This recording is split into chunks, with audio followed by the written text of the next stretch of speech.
Hey, welcome back to my colored bun series. Today we're gonna make a purple bun out of beetroot powder. First we're gonna start with 300 milliliters or 1¼ cup of lukewarm water, and we're gonna add 1 tablespoon or 10 grams of beetroot powder, and we stir all that together.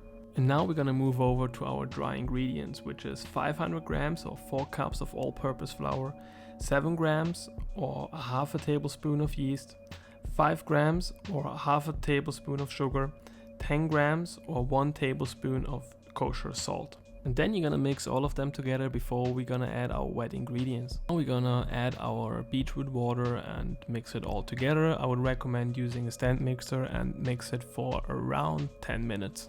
After you kneaded the dough for a little bit, you're gonna add 10 grams or 1 tablespoon of vegetable oil. After we're done kneading the dough, we're gonna place it into a lightly oiled bowl and cover it with some plastic wrap for around 30 minutes or until it doubled in size.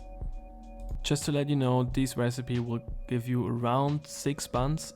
Don't be confused, I only made 2 in the video because I didn't need that many buns for myself. Now we're gonna cut them in half or 6 equal pieces. Gonna fold the outer side into the middle and gonna roll them with the back of our hand until we have a nice ball. Then you're gonna place them on a baking sheet and form them with a tart ring.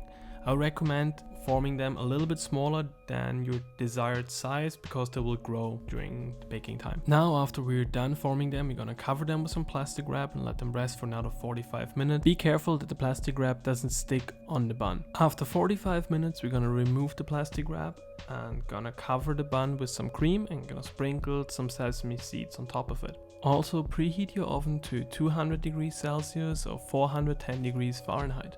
I recommend to cover the bun for the first 10 minutes with aluminum foil to make sure that they will not fade the color.